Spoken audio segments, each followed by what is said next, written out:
We're going to review today my daily driver. Yeah, my daily driver. And you'll be surprised what I'm using.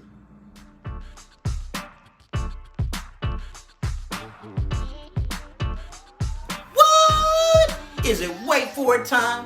I think so.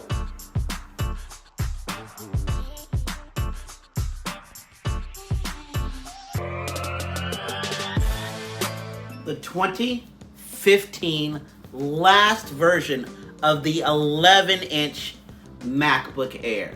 2015 11-inch MacBook Air. What? So yes, we have the 2015 11-inch MacBook Air. The smallest, even today, the smallest MacBook Air ever produced.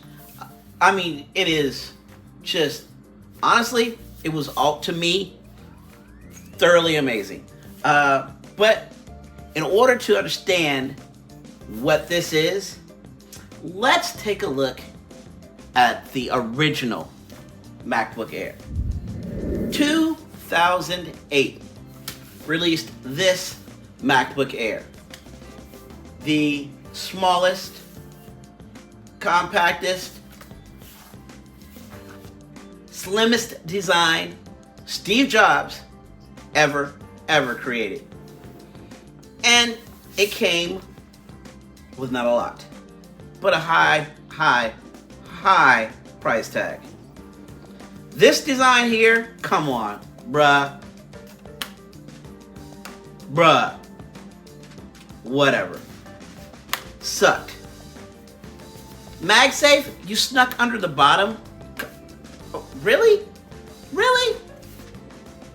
Then you came years later with the 11-inch. And look at the comparison. I mean, wow. Wow. You figured out the MagSafe. You figured out the USB ports. You figured out the headphone jack. You figured out Thunderbolt. You got another USB on this side. You worked it out. You worked it out. All right, well, let's take a look at this MacBook Air, just in depth. First off, the keyboard was just amazing. It wasn't the butterfly keyboard. It was a chick-lit keyboard. 11 inches. You really did not miss much. You don't miss much on this at all. The keypad works great. Everything just clicks right.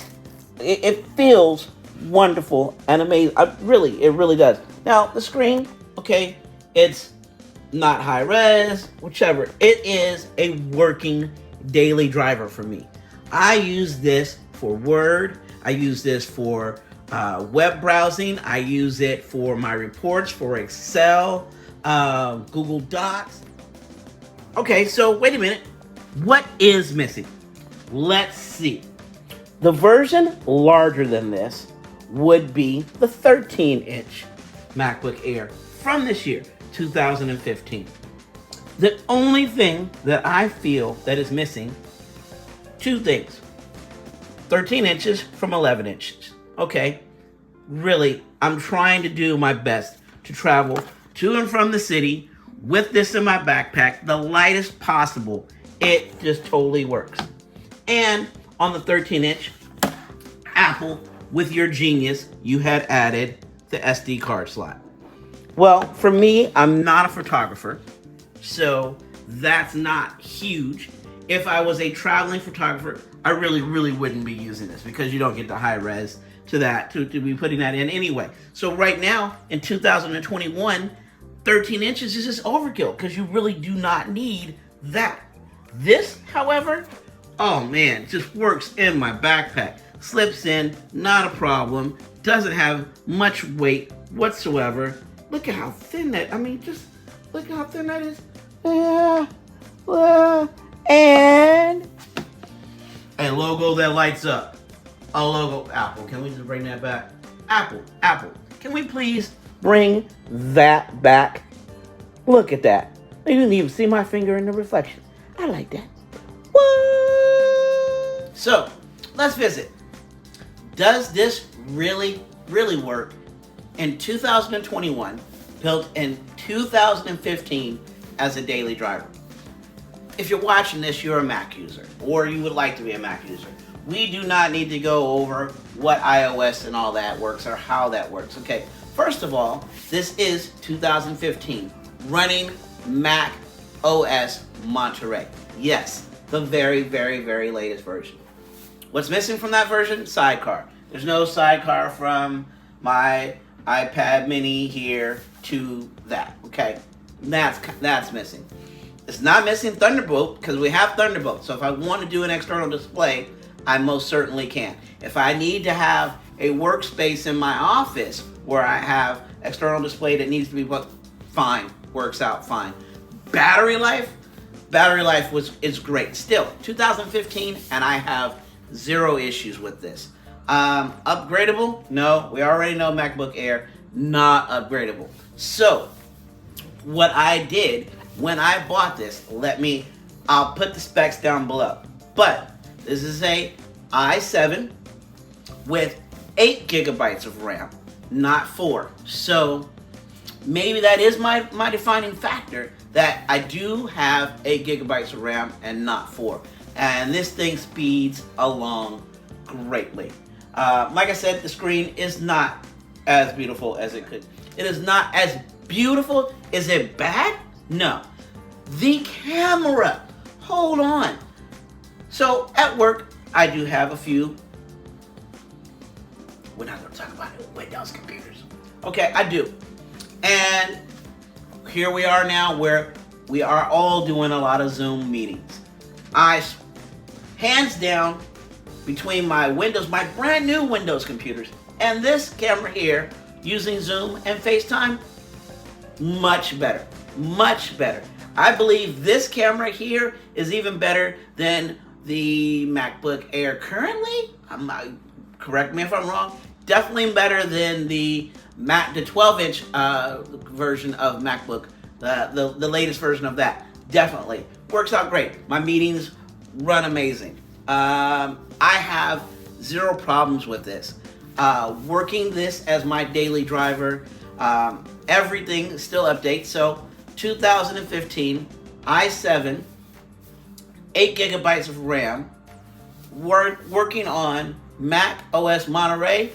What am I missing? Well, it's not slow. It's not slow. It's thin. I fully suggest this. Now, where did I pick this up from? Not an endorsement, not paid at all. However, I have been buying from Mac of all trades, I think since about 1998, and I have never, ever had a problem. MacofAllTrades.com. I found this guy for, what did I find him for? I believe it was $450. I just looked it up. They have these online, however, with only 4 gigabytes of RAM, they're already down to like $249.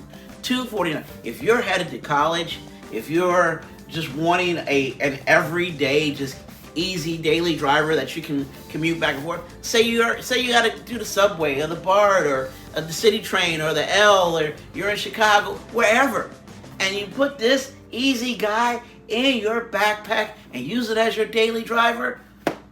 Come on, come on. Apple for the win. Apple for the win. I don't have any problems with this guy whatsoever. Again, not upgradable. Battery problems, totally easy to fix. You can fix it yourself by going like iFixit and following the instructions, or take it somewhere. I'm sure it's going to cost you maybe $60 for the battery and however much they'll charge you to put it in. Definitely something I would suggest as a daily driver, and easy. Come on now, Apple for the win. 2015, a daily driver, and it still works. And it still works. Wow. You know what? Have you subscribed to my page yet? Have you subscribed to my YouTube page yet? What? You haven't subscribed yet? Then hit the subscribe button. What's wrong with you?